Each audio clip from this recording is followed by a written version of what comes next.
وزیر داخلہ نے یہ کہا ہے کہ ہم افغانستان میں جا کر دہشت گردوں کے ٹھکانوں پر حملے کریں گے. خوب یہ کام دنیا میں ہو رہا ہے. امریکہ جہاں بھی امریکہ کے دشمن موجود ہوں ان پر جا کر اس کے ملک کے اندر حملے کرتا ہے. اسرائیل نے پورا سوریہ تباہ کر دیا، دمشق. چونکہ اسرائیل کے پاس جواز ہے اور پوری دنیا نہیں بولتی، اسرائیل کو کچھ بھی نہیں کہتی. کوئی دن ایسا نہیں جاتا جب اسرائیل دمشق پر حملہ نہ کرے. کیوں؟ اسرائیل کا یہ کہنا ہے کہ حزب اللہ میری دشمن ہے اور ایران دشمن ہے اور یہ دونوں دمشق میں بیٹھے ہوئے ہیں اور روزانہ حملے کرتے ہیں. نہ اقوام متحدہ مذمت کرتی ہے، نہ کوئی یورپ، کوئی ملک نہیں کرتا.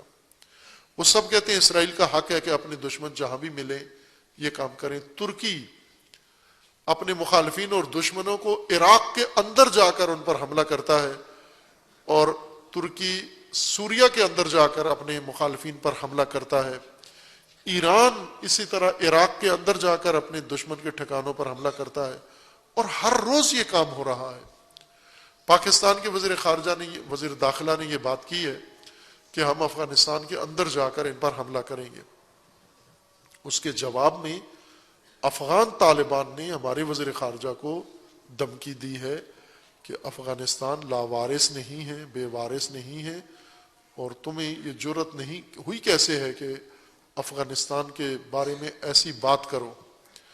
اور یہ دھمکی جو طالبان نے دی ہے، پاکستانی طالبان نے، یہ افغان طالبان کی دھمکی ہے. دراصل دونوں ایک گروپ ہیں. یہ تقسیم کرنا بھی غلطی ہے. ان دونوں کو علیحدہ دو گروہ سمجھنا یہ بہت بڑی سادگی اور بے وقوفی ہے کہ افغان طالبان الگ ہیں حقیقت ہے اور پاکستان طالبان الگ حقیقت ہے. یہ دونوں ایک گروہ ہیں. انہوں نے کہا ہے کہ آپ نے افغانستان کو لاوارث سمجھا ہے. کیا جرأت ہے آپ کی کہ آپ دہشت گردوں کے ٹھکانوں پر آ کر افغانستان میں آ کر حملہ کریں؟ یعنی تڑی لگائی ہے جوابی طور پر ان کو.